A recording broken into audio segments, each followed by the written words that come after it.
Yes, ladies and gentlemen, my name's Jack Farmer. His name's Raj Giri, and this is the Wrestling Inc.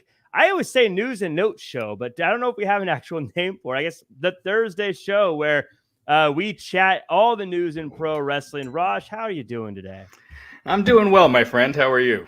I'm good. I'm doing good. I did the whole clean shave thing for some reason. Don't know why. I do that every now and again. I always go, what was I thinking? But I got a chin under here apparently. But here I am. I don't know what that has to do with anything. I'm going the opposite. I'm bringing the beard back. So yeah, I always have it where the beard starts getting on my nerves. So I shave it off and then I miss it. So it always starts with me trying to like do something with the beard, like shave it a certain way, and then it just ends up gone is what happens. Slowly but surely. I'm one of those guys. I'll go to goatee, then I'll go to mustache, and you know what I mean. You do all the stupid stuff in the middle, right? Yeah. But we have a jam-packed show. I want to thank everybody who is joining us, who's watching along. We got gluten-free in the chat. We got Andrew Jones in the chat, and I was gonna go ahead and I'm gonna pull this one up too. I'm gonna pull up our video from last week. So I wanted to say thank you to the amazing people who left such kind messages for us on last week's show. Why isn't it pulling up on YouTube? Taking me a long time to get here. Why can't I find our comments? I was trying to find the comments on the show. I can see the chat replay. Oh, here we go. I got a split screen going, so it's harder to see here. But we got a bunch of them. Raj, we got David. We got Abenita Dutta. I'm saying that wrong probably, but Ziggy Balls. We got John Johnson there saying great show. Donald saying need these two around way more often. We got Ghost House JD also saying some good stuff. Shane Kelly saying loving this Thursday show. Keep it up, fellas. So lots of good interaction there on YouTube. I appreciate that. And again, I always try to go in there and take a look. Yeah, thank you guys. Much appreciated. It wasn't as smooth of a transition to get those shout outs in there as I would have liked, but it did. This still was great. And to your point, keep those comments coming. And then again, this is a newer show that we're doing on the Thursday evenings. I'm no longer in charge, so these decisions are out of my hands. So you keep giving us those likes, subscribes, leaving us comments, and those help us out greatly. Yeah, and so, and again, everyone who is in the chat, Chad W., Mike Covert, Ricky Zaldivar, Adam McFarland, Samantha, Tornado Anthony Y., you guys, always good to see you. Let us know what you guys think of all the stuff we're chatting about as we go through it. And also, when we're done, just leave a little like, comment, share, subscribe. But Raj, I think we've done the setting the table part of the show. I think we're ready to get into the actual news. Are you ready to do this? Let's do it. All right. First up, we got some big news, a major announcement on AEW Dynamite last night, and it is a new show coming, AEW All Access show. According to Variety, the show will feature the likes of Tony Khan, Sammy Guevara, Tay Mello, Young Bucks, and many, many more. The report noted that each episode will follow the wrestlers on a week-to-week basis, quote, as they seek to remain at the top of the company while also exploring rivalries between them. Fightful Select added that several other talents were given the option to participate in the show until AEW finalized the names that are listed. Back in October, Warner Brothers executive Kathleen Finch revealed that Turner Networks wanted to create a more reality-based content with AEW. Shortly thereafter, AEW began filming for All Access following an episode of Dynamite in early November. So, new show. Let me ask you just first and foremost, and everyone in the chat, do you guys like reality shows based around pro wrestlers? Yeah, and I guess it always depends. I think one of the things, Total Divas is probably the most popular wrestling reality show that there's been so far. And you could tell a lot of that was manufactured, but there were the episodes where stuff was real, where Daniel Bryan had to retire and announce his retirement. And I always thought those episodes were just really fascinating, where they're real reality. So we'll see which way they go. I had some people asking if this is following current storylines, and that's not the case. They started filming this a while ago. and like the Young Bucks were back in November filming stuff for it. So it's been in the works for a while. So yeah, this isn't a decision that Warner Brothers Discovery just made. They've had this, it's been in the pipeline. There's been talks for a while, ever since the Cody Rhodes reality show, Rhodes to the Top, ever since that, got dropped after Cody signed with WWE. There's been talk of doing another reality show. So this is it. And we'll see how they go with it. Now you mentioned Rhodes to the Top. I'm seeing this and I'm wondering, is this sort of a makeup for the fact that Rhodes to the Top is gone, or is this totally separate? I mean, they've been wanting another reality show. And I think the fact that after the merger and everything, the fact that they still went through with it is obviously a good sign for AEW. It's not like the new people came in and said, we don't want any more AEW programming or anything AEW related. So yeah, it's something that's they've always wanted to do another reality show, and now you got it. So, because I know when this was first announced, I saw Twitter and it was all abuzz with comments about, they keep talking about getting Ring of Honor a show, but now they're getting All Access instead.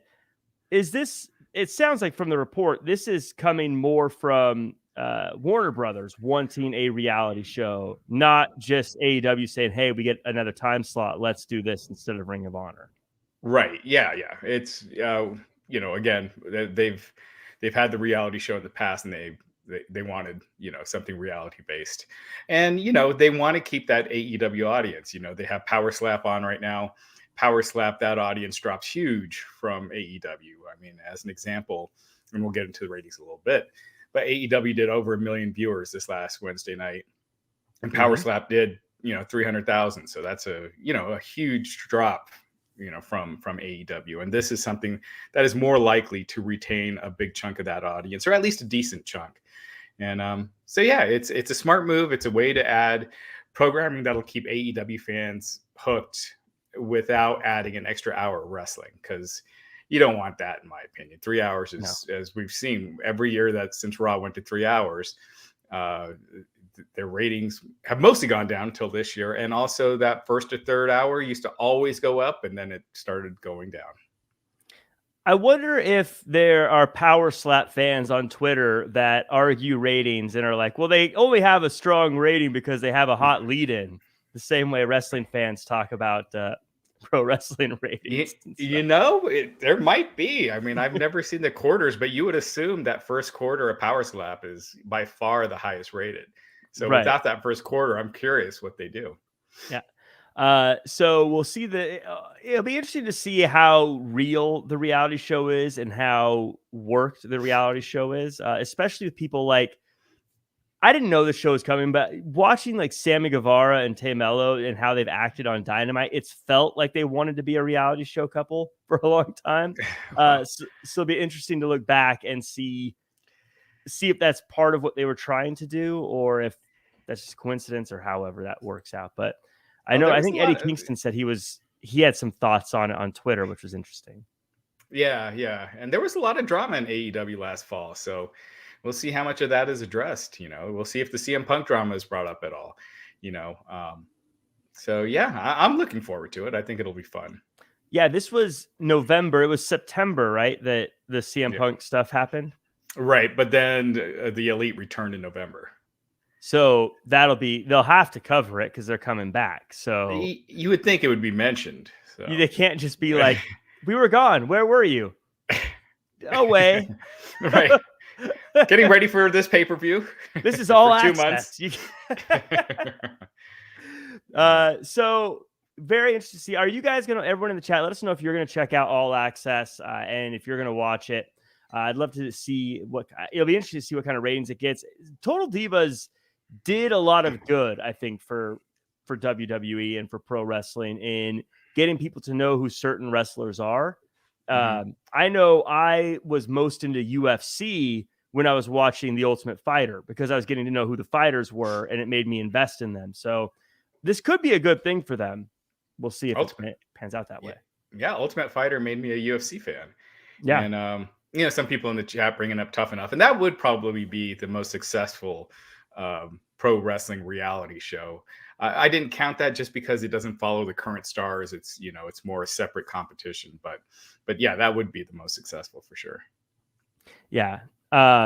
We'll have to see how it goes. Can't wait to see it. Now, in our rundown, we had something else next, but I figure since we talked about it, I'm just going to make the jump live on air. Let's just go to the ratings. We talked about the ratings, so let's just jump right into that if that's okay with you. Yeah, absolutely. NXT this past Tuesday did 589,000, down 8% from last week, with a 0.14, down 7% from last week. The 589,000 viewers, that's down from what they usually do. It's on the lower end of what they've been doing, but not tremendously, like nothing to be worried about. It's basically below average. While the 18 to 49 demo, that was a 0.14. That was, you know, that was basically the average, what they've been doing. It's exactly right at the average. So, you know, nothing big on NXT. Dynamite was up huge. They did 1,028,000 viewers, which was up 25% from last week. And we did a 0.35, which was up 30% from last week. That viewership, that 1,028,000, that was their biggest since October 5th, which was their 3rd anniversary special. And the 0.35, that was their biggest rating in the demo since September 21st, which was the Grand Slam episode where Jon Moxley beat Bryan Danielson for the title. So really big numbers, considering all things considered. Now, this week they didn't have competition from the NBA. They did last week. And this same week last year, you saw a big jump in viewers from the previous week, because same thing last year, I mean. They didn't have competition from the NBA same week last year. So, I mean, just not having the NBA can't be all of it. The Tony Khan announcement was not the highlight of the show. The first hour was actually the biggest. So whatever it was a huge increase, and a really good number, especially when you looked at the lineup. It didn't look like anything all that, you know. So, yeah. It was I was going to say, I feel like the only real draw to this, if you weren't one of the people who were already watching every week, the 800 and some thousand that watch every week, the only real draw to it was the announcement, I would imagine. You know, no disrespect to like Evil Uno and Jon Moxley, but we all knew how that match was going to turn out. You know, I don't think people were turning in to see how it played out. We knew how it was going to go.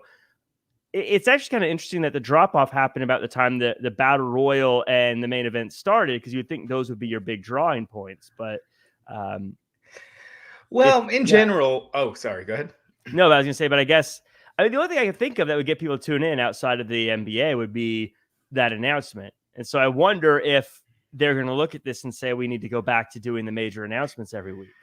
Yeah, I mean, they do love to do their announcements, but it's always, the first quarter is always going to be the biggest, because they have that Big Bang Theory lead in, which is really popular.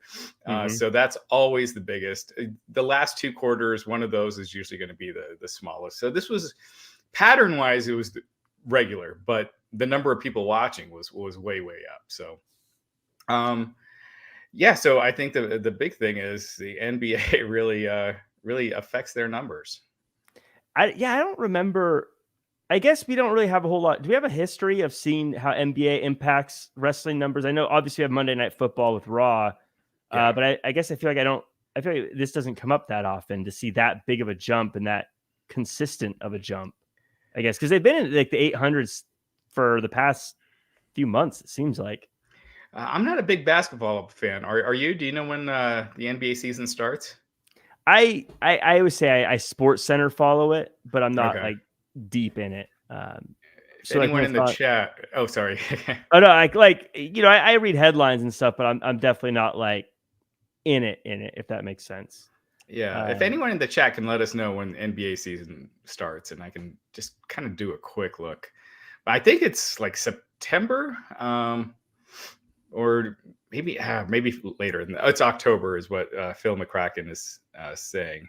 Finals in June, starts in October. Who is that? Phil McCracken. So yeah, I mean, if you look at the numbers, their average before the NBA season started in September was 1,059,000 a million viewers, 59,000 with a 0.37. So Yeah, I'll have to look into that more. So, but their numbers definitely did start going down.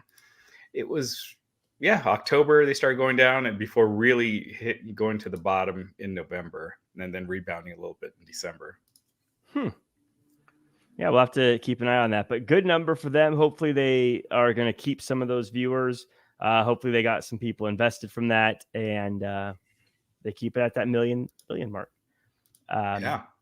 Someone that is also bringing in ratings, Raj, or at least I assume, is someone who's very popular, is Sami Zayn. And Sami Zayn is actually so popular that Wrestling Observer Radio has reported that the company was, quote, very concerned about Sami Zayn chants breaking out during Cody Rhodes' segment this past Monday night on Raw. The report suggests that WWE carefully laid out Cody's promo so that the fans wouldn't have an opportunity to shout for Sami Zayn, with Paul Heyman immediately interrupting Rhodes after making his entrance. The feeling was that if the chants were to happen, it would hurt Rhodes' momentum leading to his match at WrestleMania in April. Which I agree. If we heard Sami chants during Cody Rhodes promo, it would 100% be a problem. But what I love about this, Raj, is that it shows how much they're currently actually listening to the audience and actively game planning. Yeah, I think it's a really smart move. Because you don't want to create that groundswell. You don't want to because you don't want that to become a thing. And that would have been the night where it would have become a thing, because they're still in Canada. It's 2 nights after Elimination Chamber. So, and we've seen in the past where, one reaction and then it just kind of catches on, when Batista was booed in the Royal Rumble, and then after that, he can never go back to being a babyface. And once that groundswell of or that momentum starts, whether it's cheering Sami during a Cody segment, booing Cody, you don't want that to happen right now. So I thought it was brilliant. If that was the plan, it was fantastically done, because there weren't any Sami chants during this segment, and that was in Canada. So brilliant move, and it's great to see that they're really thinking these things out. So. Yeah, and if there was ever a time, like now, I think if we were to get to Monday and Cody was to come out again, now it would feel like, well, Sammy's in the rear view now, and we're out of Like, it feels like now it's too late to start taking over the show with the chants. You know what I mean? Like, right. That ship has sailed now. And it not only do I think it worked brilliantly, and I think it was really clever, but again, I'm glad that. I think in the past they would have said, no, just go out there and we'll just keep doing what we're doing. And yeah, they'll just have to deal with it. We're now knowing that they're saying this is going to happen. Let's figure it out. How are we going to stop that? And it's great. I think it's very impressive and clever. So it's kind of cool to find out, but also it's very, it's just smart. I like it. I just feel like now I get to enjoy the show better. Yeah, and by no means were they trying to cut Sammy's legs out from under him. They just didn't want the Sami chance during the Cody segment. I mean, obviously he was pushed strong on that show. He was made to look strong. He was, he had tons of momentum. They didn't do anything they didn't have Corbin beat him or do anything like that to try to cut his momentum to build Cody. It wasn't anything like that. It was just carefully planning out that segment so you didn't start something. So I thought it was, again, like I said, I thought it was brilliant. I know a lot of people have been critical of Roman Reigns beating Sami Zayn at the PLE on Saturday. And I know there were a lot of people who were critical of Drew losing to Roman at Clash at the Castle. And my thing is, so you would rather Roman lose to Drew, then win it back, then lose to Sami, then win it back, and then face Cody at WrestleMania and lose. And I just think that dilutes the WrestleMania, Cody's win by a lot. And, we'll find out down the road if it turned out to be the right call, if Roman should have beat Sami or vice versa. But if they're going with Cody winning and you want that win to mean as much as you can, I thought that was the right move. Yeah, I think the way I look at it is, if Sami could win the title at SummerSlam, let's say, and it'll still be great. And if people say the momentum behind Sami will be gone and Sami won't have it anymore by SummerSlam, then I'd say, well, Sami shouldn't have been the guy anyways. Like, if you can't maintain that, you shouldn't be the guy. Where Cody wasn't even on TV for however many months, and he kept it. So clearly he's the guy. Yeah, I just feel like Cody's shown that he's over without being in the Bloodline storyline. Sami, we'll see. He could be. We just don't know. But if Sami beat Roman, and let's say they didn't go with Roman and Cody, they went with the triple threat, or if they went with Sami versus Cody, those two matches just don't seem as big as Roman versus Cody. And again, I have faith in this creative team under Triple H. There's not much I've been able to criticize, since they've taken over as far as the top level angles, and they seem to know what they're doing. So far be it from me to be able to criticize until we see the end game. And if they're wrong, we can go back and look and be like, hey, they shouldn't have done it. But so far, they've been right on. Yeah, they've knocked it out of the park every step of the way. So I'm not going to correct them. And everyone seems more popular than they've been before after being a part of it. So it's continually working. But yeah, I think one, you've got, I also want to say, I feel like people are always constantly saying in WWE that they're not building to the future because guys like Roman beats everybody, or who are they building up?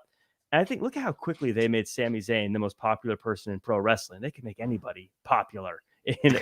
Not anybody. I don't mean not anybody.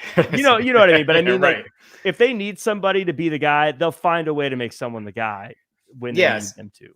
And Sami, a year ago, he was basically an entertaining mid-card guy, right? Mm-hmm. Someone you didn't see in the main event, and now you see him as a main eventer. And I saw some people being like, "Oh, WWE just wasted all that time, and they just squandered away Sami." It's like, I will guarantee you Sami is appreciative being where he is now than where he is before this storyline started. So 100%. We got a question for you, Raj, in a super chat. And Joel, what's the percentage would? Thank for being so patient with me here.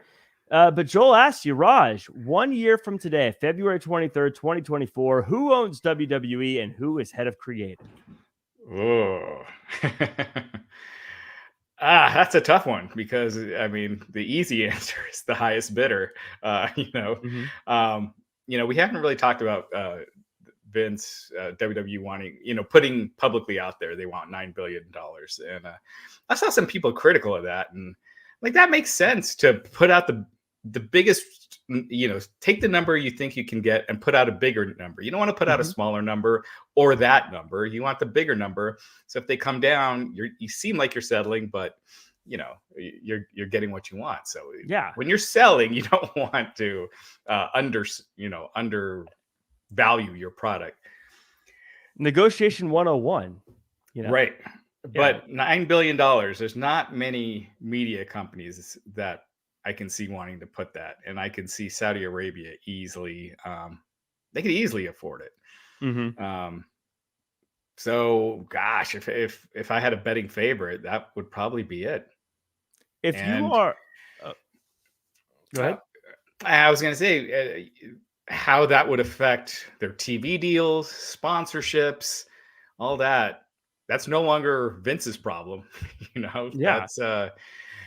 That's the Saudis issue. But, at that kind of a price tag, we've seen Comcast kind of bow out. Endeavor, I don't know if they want to spend that kind of money, but we'll see. But Endeavor seems to be the other favorite.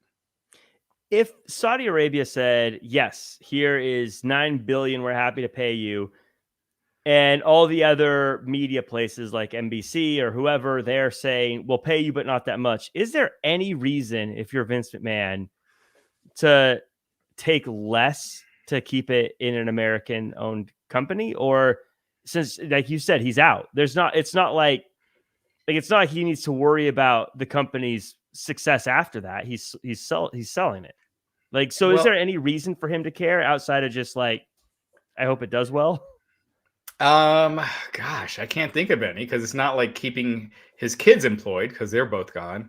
Yeah. Triple H, is he going to want the sale price to change by $1 billion for Triple H to stay on? No. I don't know if I don't know if I like anybody enough to pass up $1 billion. Right. So, I hope I'm wrong. I always thought the ideal thing was NBC. It made the most sense. They would get SmackDown back, and they pay so much per year anyway for WWE rights. So then they wouldn't have to pay that anymore, and they they pay that off pretty quickly compared to others. But yeah, and I would think the Saudis would want to keep Triple H in charge of creative. I'm sure they'd want what works, but Vince with the Saudis, I could see him saying, "Hey, I want back in," and I wouldn't be surprised if they see him as the kingmaker still. Yeah, not many of these TV executives are paying attention to creative being better, right? Yeah, they don't care about that at all. It could. I'm sure this could just be them doing the lamest stuff that wrestling's ever. It could be the gobbledygooker dancing around for 3 hours. If the ratings are good and they're selling stuff with their advertising, right? That's all they care about. Right. Yeah. But we'll have to see. I'd imagine anyone outside of maybe Saudi Arabia buying them, I'd imagine anyone would just keep the creative in place. I can't imagine they'd come in and shake it up outside of a Tony Khan buying them if that was, though I don't think that would happen. I can't imagine why you would get rid of the guy running it. Right. I mean, usually when you have these big acquisitions, when Endeavor bought UFC, a bunch of people were gone. They let a bunch of people go, but they still kept Dana White. Right. So you still want to keep the key people in place as much as you can. Joe Silva left after Endeavor bought the UFC, but they kept Dana White. But yeah, anytime there's a big acquisition, there's big changes, as much as they say there's not going to be. And but I would think that, the key people you still want there. Yep. I could see them wanting Vince still on as kind of a figurehead. So who knows? Yeah. We'll have to see. But yeah, Saudi Arabia, if they were to buy him, they would potentially be another. I had a great transition, but I think Joel has a super chat I want to get to now. Joel, what's the percentage? Wood also adds, do you think Comcast will just easily give up WWE's rights? The USA Network tanks without Raw, and if WWE sells to anybody other than them, they'd almost certainly lose the rights. Well, if they sold to Saudi doesn't have their own TV network, so they'd still need the TV deals. And now whether NBC Universal, wants to stay in business, I think they'd almost have to, because USA is kind of dead without WWE. They have no other hit shows. They're really dependent on them. So I would think that they would, just out of necessity, would have to make some sort of deal, regardless of if the Saudis were to buy WWE. And as far as Comcast just easily giving up WWE rights, I just get the feeling that Comcast made an offer and WWE turned them down money-wise, because David Faber on CNBC is owned by Comcast also, which owns NBC and USA Network. I don't think he would go out there and say Comcast is out of the running unless he knew something. So yeah, who knows? They could always come back to the table and everything. But the fact that they said that, and Nick Khan still seems very confident that they're getting a deal soon, just suggests to me that they're out. But I hope I'm wrong. If they throw this number out, $9 billion, and no one, like, they don't sell, and month goes by, 2 months go by, 3 months go by, the longer it takes for them to sell, the harder it's going to be for them to get that number, I'd imagine. Yeah, it's like selling a house, right? The longer you have it on the market, eventually you're not going to start bringing the price up. You gotta. So yeah, you start eventually bringing it down, and yeah. So I think they're going to look at the highest bidders. I don't think they realistically think they're getting 9. The market cap is $6.5 billion. 7 to 8 seems more likely the range. So we'll see. Right. But they have to do the whole, we want 9 billion, and they say, well, I'll give you 5 billion, and they'll say, what about 8.5? What about right? Yeah. Negotiating 101. When I sold Wrestling Inc., I definitely didn't take the first offer, and neither did they. Right. So yeah, but if Saudi Arabia buys WWE, it'll be a non-American company. But speaking about non-American wrestling companies, here's the transition, baby. New Japan Pro Wrestling and AEW looks like they're going to be doing Forbidden Door 2 soon. Spectrum has seemingly confirmed the date of the second Forbidden Door as they've listed June 24th on their upcoming events section of its website as Forbidden Door 2. They've yet to officially announce it, AEW and New Japan, I should say, when the next show will be or take place. However, AEW CEO Tony Khan recently disclosed that the special cross-promotional showcase would return soon. Is this a bit of an oopsie daisy by Spectrum here? I mean, I think it's kind of expected. That date is basically exactly a year after the last Forbidden Door. So I don't think it's a big deal. I mean, unless Tony Khan wanted to save it as an announcement on Dynamite or something. But yeah, they could still do it and, do an announcement on, what the main event is or something. So it's not a big deal. But yeah, I think it was expected to be around that time anyway. Yeah. By the way, I don't know how to. Is it Kardashiano? Thank you for the greetings from Poland, all the way from Poland. Good to see you. Appreciate you swinging by. And of course, Veggie Gamer got my UK Money in the Bank tickets, so that means I'm guessing you're a UK Veggie Gamer. Real quick, Doom Tribe T saying Fox will do business with the Saudis, but NBCU Comcast is not as likely, especially in the current political climate. Fox, I mean, the big thing is Live Golf. They haven't been able to secure a TV deal, and it's been like a year. And they're owned by the Saudis. But now it looks like Fox might take a paid deal where Live pays them to air Live Golf on the network. So we'll see. Yeah. As far as Forbidden Door goes, were you a fan of Forbidden Door last time? What were your thoughts on that?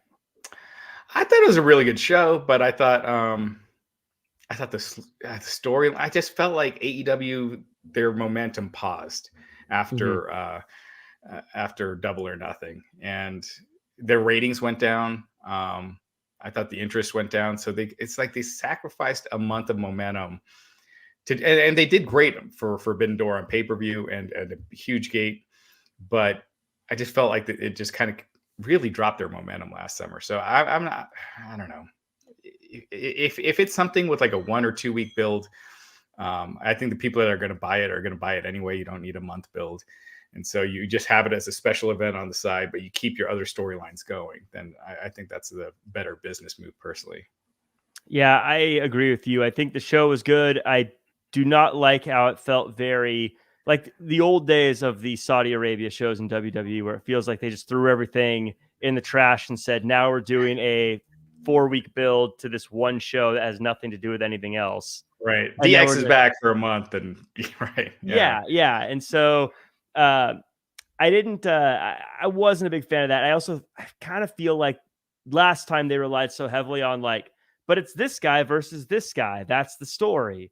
And it feels like they've been doing a lot of that lately. And I don't feel like it's as interesting as it was when there was actual stories. So I don't know if I'd be super pumped if they were to just say, hey, look, it's now, Tanahashi versus MJF.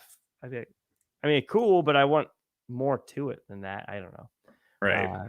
Real quick correction. So Live Golf is going to be on, thanks, Phil Washington. Live Golf, actually, the stuff with them paying to be on Fox Sports, Live Golf denied it, and they are actually on the CW network. So again, that shows the CW network's a very weak station, and it's golf. And granted, PGA is very powerful, but there are a lot of stations that don't have a relationship with the PGA, and they're not going after it. Fox being one of them. I got to ask you this question in the chat, Raj here. Darius says, Darius Malsiski, let me know if I'm saying that right, asks, what's Raj's take on the Tony Khan, Ariel Helwani social media drama? I tweeted on it Friday night, and you know how sometimes you make those tweets as you wake up, and then all of a sudden there's just tons and tons and tons of either people agreeing or backlash or whatever. I thought Tony shouldn't have made that first tweet. I think the owner of a professional wrestling company, it just sounded childish to make that kind of a tweet. But I thought what Ariel replied with, the snowman comment, I thought it was beyond the pale. It's one thing for basically Tony's calling Ariel a WWE employee or a shill, more Yeah. or less, and that's not cool. And I could see obviously Ariel's going to get pissed over that, but then calling someone a cokehead, Right. replying with that's one's illegal, one's not. I just thought it was beyond the pale. I just thought it was way lower. Tony shouldn't have made that first tweet. That was immature and childish. But Ariel's was just for someone in his position to make something like that. Now, it's one thing if someone, let's say someone had been arrested multiple times for being caught with cocaine or something, then you call him that. That's one thing. But for someone that isn't, you're just going by his personality. And Tony's an energetic guy, and I've been around him, and everyone there's a lot of people that talk, that don't really know him about that kind of stuff. But Right.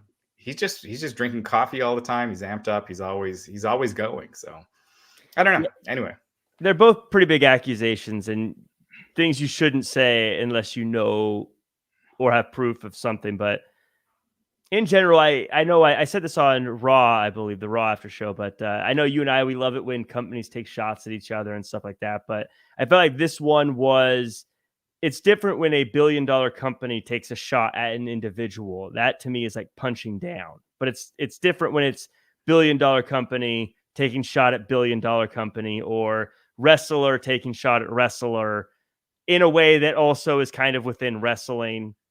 I think that's fun, but this is like, you shouldn't be.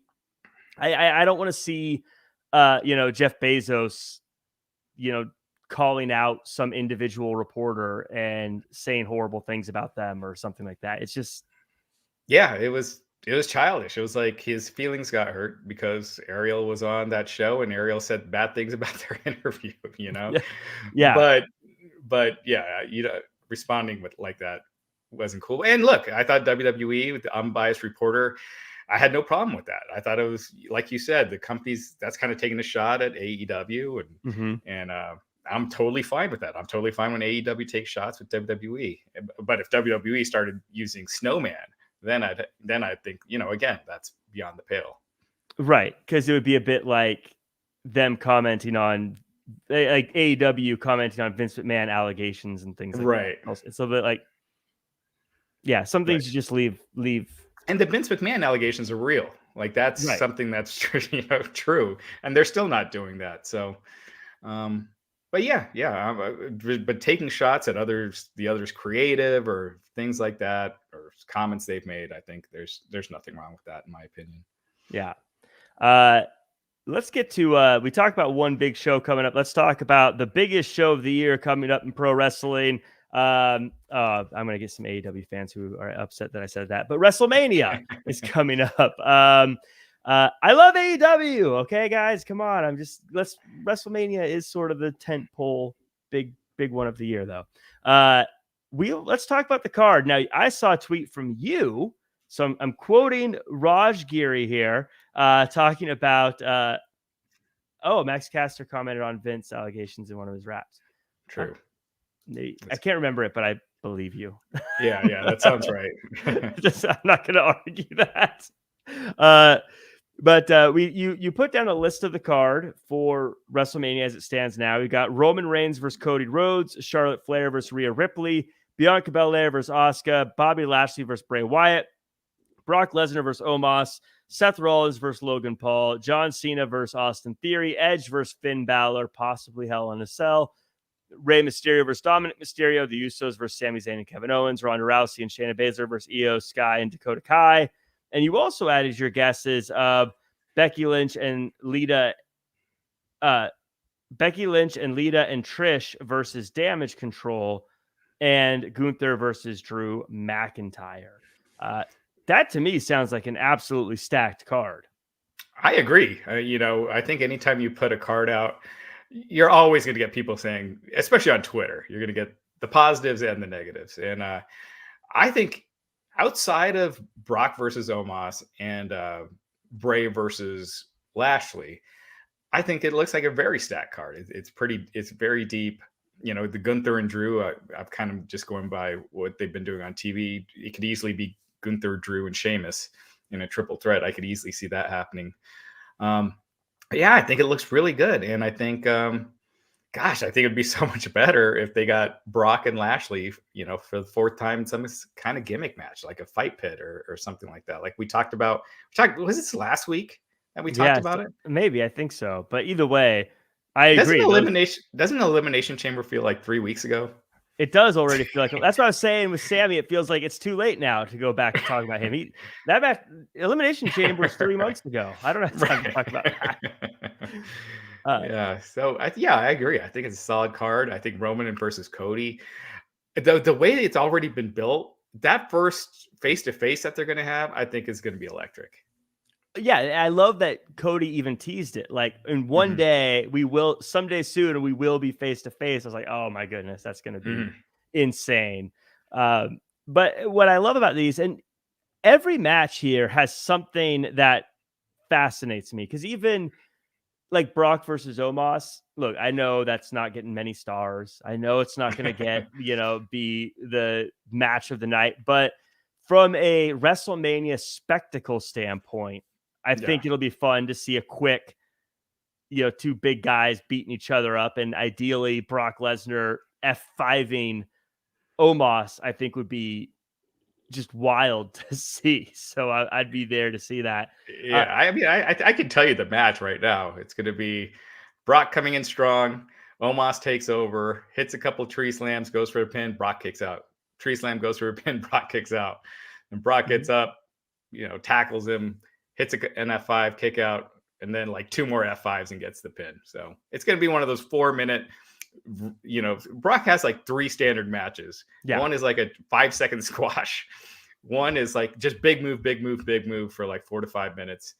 And then every now and then you get the long Brock Lesnar match like you had with Roman at SummerSlam. And this is going to be option B.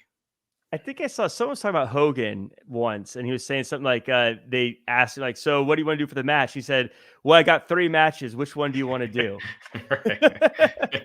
And they all end with, kicking out of the finisher and the leg. And it worked.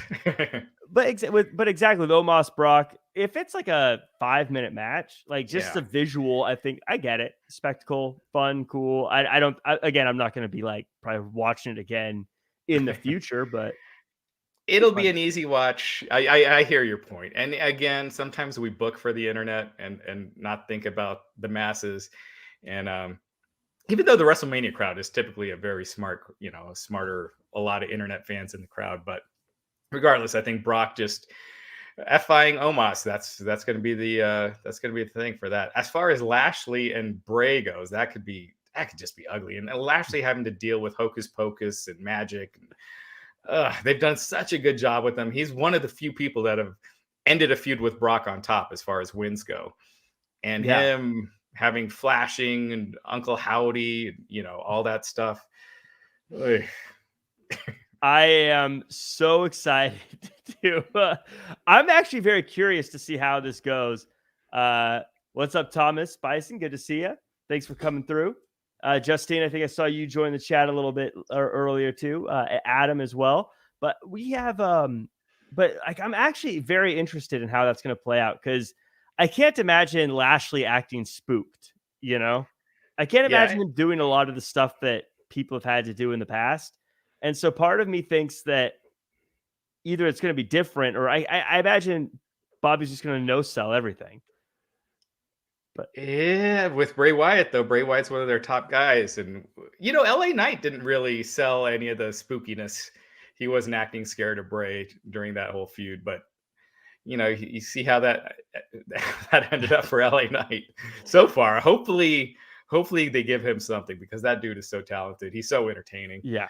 But Lashley, it'll be interesting. And who wins? I'm sure they're going to have Bray go over, but I'd like to see Lashley. I wanted to see Brock versus Bray, just because I wanted to see what happens when he tries to do like a Mountain Dew lights out match with Brock Lesnar. Well, Cinnamon Toast Crunch is probably the sponsored match, right? I just mad. Nah, man, I'm not doing it. I'll lose to Lashley. Yeah. I'm not doing it. I don't care if it's 2 losses to 1. That would just be the funniest thing. But I really hope Brock gets the win there. Oh man, I'd love to see like Brock being pitched a cinnamon toast crunch match. What I want to see is all the spooky stuff try to happen, and Lashley just crushes whatever. Like I want to see Uncle Howdy come out and Bobby Lashley just spear him, and then go back to beating up Bray Wyatt, and then I don't know, the buzzard come out and he just hurt locks the buzzard and throws him down or something. I'd love to see Lashley just destroy the whole funhouse. Yeah, and we've been talking about how good WWE storytelling has been lately. This has been one rare exception, I think, with Bray. Like Uncle Howdy gave Bray the Sister Abigail one week, right? Like, why are they together now? Is he going to wrestle? If not, what's the point? That's what I don't like about personally, what I don't like about the Bray Wyatt stuff. It has nothing to do with wrestling. It's just his own thing he's doing. It feels like even the way he called out the winner of a match, it feels like you're not even tied to pro wrestling right now. You don't even have a reason to have this match. Like Sami Zayn is naturally going into the next rivalry, and Cody Rhodes is now going into his thing naturally. But with Bray Wyatt, I'm just going to challenge the winner of this match. I go, what are you doing here? Are you part of this show, or are you just like, I don't know. That's what I don't get. And so that's what I'm not getting with him. And it's been like months. It's been a long time. He's had a long time to get this going. Yeah, and Bray, he's very intelligent. I always talk about the night the Fiend made his debut at SummerSlam against Finn Balor. There was no magic, no red lighting. It was just this crazy badass character with a mask, and that was cool. That was super cool if they had kept that going. But once they added the magic and the spookiness and in the talking in riddles, it just killed it. And I just felt like if you let Bray be a person, instead of some mythical being, I think it'll help him out a lot. And you can say that they're doing that now. He technically doesn't have magical powers, but he kind of does, though. Yeah, whatever you call it. But the stuff with him and Uncle Howdy is just brutal to me. Yeah. Even though I had been watching it because of LA Knight. Yeah, LA Knight's great. Hopefully he gets a match on here. But otherwise, super stacked card. Everyone in the chat, let me know which one you guys are looking forward to. Are we crazy with our talk about Bobby versus Bray? Do you agree with us? Do you disagree? Should we be buying into Bray Wyatt? I mean, he is one of the most popular wrestlers, so maybe we're just old fuddy-duddies, Raj. Maybe we just need to... We could be. We're just... Back in my day, we don't get these kids. Back in my day, we didn't need to do flips and magic. Yeah. You just went down and put on a good hammer lock and a good chin lock, and there's your match. Flips, super kicks, and magic. That's all these kids do today. But yeah, every one of these, and I know it's a little unfair because it's, I guess in comparison to Forbidden Door, it's a little unfair because it's WrestleMania, but every one of these feels like they have a rhyme or a reason as to why they're happening, as opposed to just, this one is this guy's a good wrestler. This guy's a good wrestler. What if they wrestled each other? Yeah. Even the more random ones, like John Cena versus Austin Theory, there's the U.S. title. Cena has history with the U.S. title being, there's a lot of stuff between them that makes that work. So yeah, and they've done little teases so far. So it makes sense, and we'll see what happens when Cena comes on Raw in a week from Monday. But that seems like a natural matchup. I think it's loaded. Obviously, I think Sami and Kevin Owens against the Usos can headline night one. I think it could. Like, there's so much stuff. Joel, real quick, adds Bray can go in the ring if they actually let him wrestle and stop filling his matches with gimmicks. I agree. Bray's great. And he's great on the microphone. I feel like, I don't know what this, every time he's out there, I'm like, what are we talking about? What are we like? Yeah. So, but I think that does it for us, Raj. We almost went an hour today. Good for us. Considering there wasn't that much big news. So we're able to kill time pretty well, Jack. That's what I'm best at. It's my skill. It's on my resume, top thing. But let us know, by the way, in the chat, if you have any other additional questions. But as we close out, Raj, where can the world find you online? Check me out at the Raj Giri on Twitter, and then me and Jack, we finally recorded another episode of Practical Money, youtube.com/at Practical Money, and we were looking at credit cards and the best credit cards you can have as far as getting cash back. And there's one credit card that I made almost $1,500 in the last 12 months with cash back. And Jack, while we were discussing it, he found out you can tell. Yeah, absolutely. Yeah. So check out Practical Money. You can follow me at Real Jack Farmer. And I have links there too. But yeah, we were doing it. And I found out I just had sitting pretty $3,500 just sitting there waiting for me. I didn't even know it was there because of rewards. So lots of cool information there that you guys should definitely check out. You guys should all check it out. And when I say you guys, I mean everyone in the chat here, whether it be Lauren or Darius or Dream Realm Studios, Justine, Ricky, Melissa, Rich, Veggie, Rob, all of you guys here. I don't know how far back. Tornado, Baby Ice, Mark, you guys. Well, Mark Smith. I wasn't calling Baby Ice a Mark, but thank you guys so much for joining us. Make sure to hit the like, comment, share, subscribe buttons, and make sure to check out Wrestling Inc. and all the other after shows. Tomorrow we have an after show for SmackDown and Rampage. It should be good stuff. Yeah, absolutely. I think that does it for us. Thank you to everybody, and we'll see you guys